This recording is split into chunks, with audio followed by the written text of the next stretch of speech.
Hello everybody, welcome to another quick video. Now accidentally, it wasn't on purpose, we found ourselves in Padley Gorge today. Hilariously busy over by the water, so we're going to kind of avoid that. We're literally just wandering into the top part of the trees, got a few shots. We were just thinking, places like this, is the sort of place that you can always just drop your camera and you'll get a great shot, or do you have to work for it? This is literally, well, I'll just spin you around. That's the path there. We're about, what, 30 foot in? So, yeah, almost sort of straight away you've got great shapes, great forms in the trees. It's just finding compositions, and there's loads of them around. It's just a case of being a little bit playful with it. It's quite bright, however, it is raining at the minute, but you can't actually see that because we're actually, yeah, the woodland's quite dense still. But I think with a bit of work, a little bit of playtime, we'll be able to come up with a few shots, so we'll have a little bit of wander. We're not going far in, like I say, it's literally just, we were passing, it's like, oh, we'll pull over, have a quick look. Expecting it to be not too bad because we've had rain, but it is still fairly busy, so yeah, see what we can pick and choose. The beauty about Padley Gorge is you've got fantastic old trees, fantastic rocks. There's still a bit of leaf from sort of last time, but it's not really starting into sort of the proper autumn fall yet. But it is starting to come. But even on flat days like this, you can really play with it. Probably pushing the ISO up a little bit to around about sort of 1200 tops. F4 all the way, just try and get it as open as I can. And the rest of it, just let the shutter speed sort itself out and rely on the Sync IS in the camera to do the rest for me. So yeah, let's have a bit of a wander, see what we can find, a few different shapes and a few compositions. And yeah, hopefully this will be a nice quick video with a few shots thrown in there and a few at the end, but let's go wander.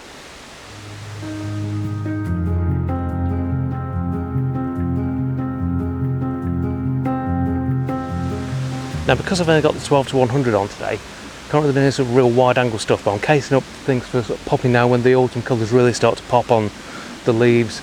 I'll probably do a really early sunrise session down here, I don't know, maybe early November, late October. But since seeing some of the bits and bobs, getting down low and sort of looking up, you can sort of use the backgrounds, almost work them as sort of silhouettes. So you sort of, rather than playing with the colours, you're playing with the shape of the tree. But yeah, there's little sections here where you've got some lovely old tree, a little bit of dappled light coming through.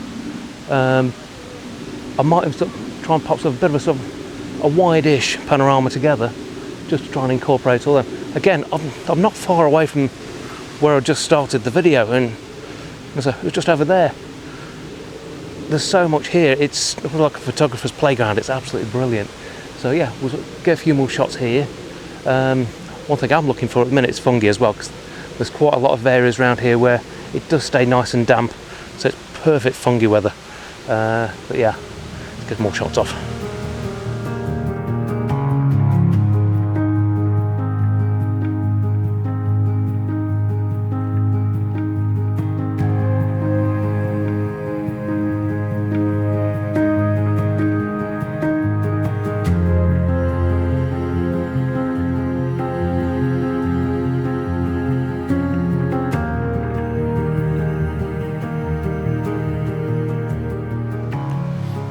Yes, I mean, it's slightly selective at the moment, but as you can see behind me, some of the trees are a little bit special.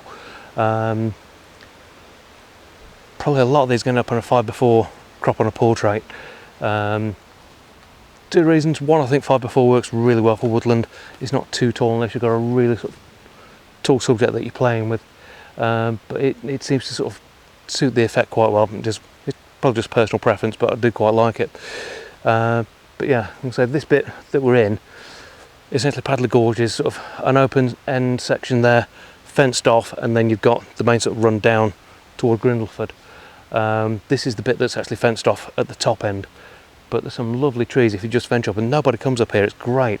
So none of it's really well disturbed, and you've got all these lovely rocks with the moss on, some fantastic characterful trees, and essentially no matter where you walk into, you're starting to get compositions that are throwing themselves out.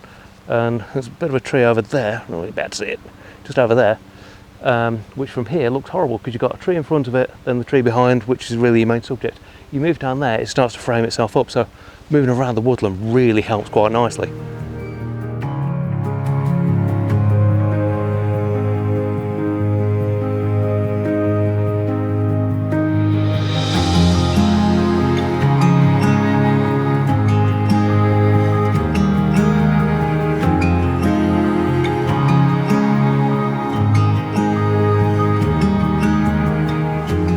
Another one, it's this busy out, the trick is trying not to get people in the frame, which is quite difficult, because even when you think, oh yeah, there's nobody there, and someone sort of come wandering across in the distance, walking on the other side of the river. But when you're sort of shooting up into this area, there's not really much of a problem.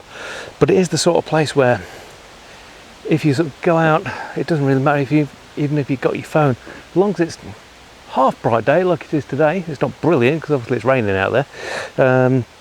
You can get some nice results, and the trick to it here, it's almost like trying to bring the trees alive. They've got so much character. I mean, this one here that's sort of part dead, it's still got that sort of look of something coming out of the ground that's taken sort of a bit of a detour on its way around. So it's telling a story of what it's all about. It's kind of what all Padley Gorge is about.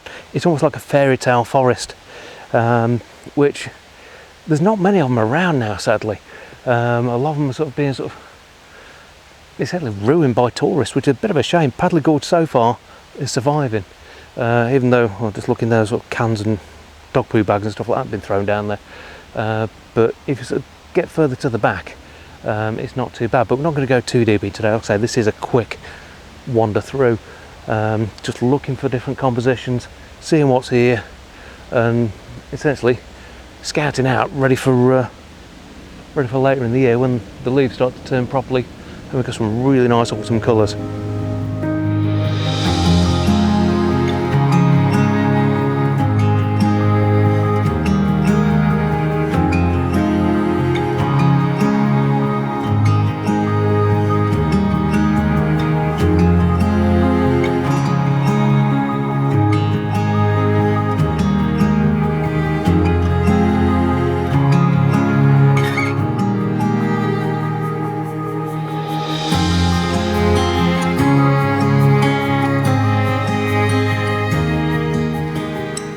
So the composition's all around. However, it's easy to get lost in it and just snap stuff that really doesn't work. I mean, it's lovely sort of bit of an image there where you've got trees on that side, trees on that side. It sort of leads you up into the centre. Looks great, but there's nothing really in the centre as a focal point. So although you think, oh yeah, fantastic, you've got this lovely sort of framed image, it doesn't quite work. There's nothing really to sort of join the image up. A bit like there, you've got sort of a couple of trees side by side. One's quite characterful, you've got the two pieces coming off it. Doesn't quite work. You've got to be really mindful. Even though it's a beautiful place and the composition's all over the place, you've still got to have that sort of eye to sort of work out where things are. And that's where sort of going out into woodland and just practicing, keep on trying different things, look for different compositions and play with it. Take as many shots as you can. That's the key to it. If you're stuck with like, say, sort of 24 exposures like we used to get with film, you've got to be sort of very, very careful what you shoot. Now we're running digital, you're not going to get like 5,000 shots on the 64 gig card running the camera. Go out, experiment, play. Get into your local woodland as well. If you want to improve your woodland photography, practice makes perfect. The more you do, the better you will get at it, which is the key to it. Then when you come to somewhere like this and you've got what is an absolutely glorious scene, you can then start walking around and you'll see an astonishing little scene like that, where it starts with the rocks leading up and you've got a set of trees that just lead you through, and you've got an amazing little composition there with, if I can get my finger to work properly, there's a tree there, tree there, tree there, tree there, and the path leading you through the image out to quite a nice gnarly tree in the background. And if I try and adjust the frame into there, looks astonishing.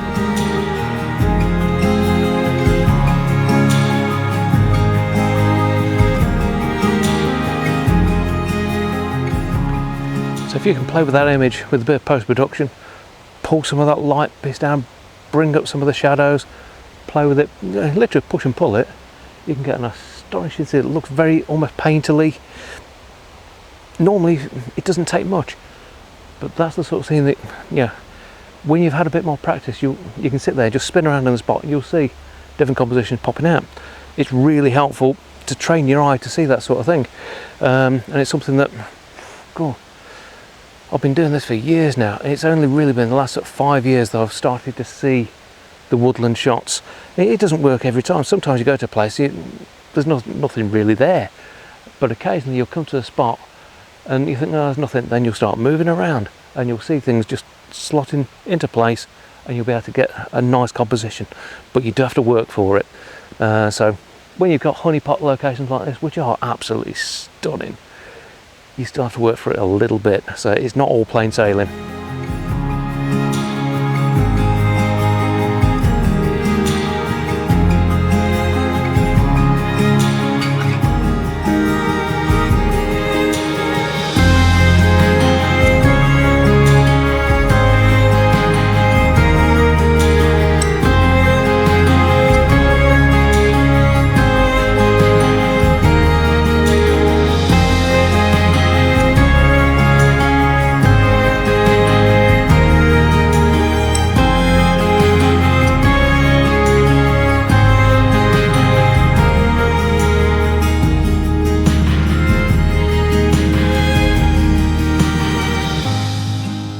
There's a few other things catching my eye as well. Now if I swing you around, that up there, I think that's a silver birch that's really early starting to sort of turn and lose its leaves. There's nothing really you can do about it. If that was sort of stuck where that green one is over there, that could be really amazing. But again, we've got this lovely tree there. The sun's just starting to break through the tree over there, so I might, if I'm lucky, be able to get something out of that. But it's even with stuff like this, there's shapes, there's patterns in this woodland that you normally don't get in many other woodlands. So a bit of playtime in somewhere like this is fantastic for training your eye. What I'm going to do, carry on wandering. Like I said, we're not going far in today. We just come up to this first section, grab a few more shots, pop them up now for you. But if you do have a local woodland, go down there, get a few shots off, and sort of let me know what you found in the comments. Is it somewhere that is too overgrown, is unmanaged? Is it somewhere that's a little bit too managed? You can normally still find compositions in there if you sort of play enough, but it's the sort of place, if you've got somewhere local that you can keep on repeat going back to, you can train your eye and get a bit more sort of practice in, and when you come to somewhere like this, you've got the eye, you can sort of start picking things out a little bit easier. But the trick is to move around in the woodland and sort of just look for different patterns and different shapes that start to look slightly out of the ordinary. I mean, sometimes you'll get something that looks fairly ordinary, but as soon as you start playing with it, you can make it really extraordinary, like getting low down, looking up to stuff, things like that. So it pays to play, definitely. But like I said, put a few more shots up now. I'm going to call it quits for the video because, well, there's people shouting their heads off down there and sort of bites starting coming through now. But get a few more shots up now for you, so hopefully you've enjoyed it. If you have, please do hit the thumbs up, and if you're not subscribed, hit that subscribe button. Really helps me out no end. But for now, from Padley Gorge in the rain, thanks for watching. We'll see you again next time. Take care.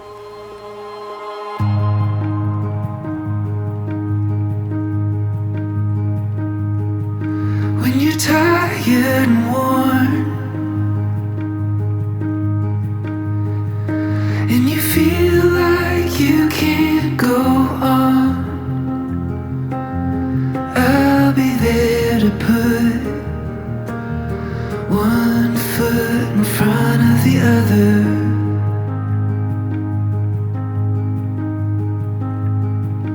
When you've lost your way, oh, the first time your heart breaks, I'll pick up the pieces and put them back together.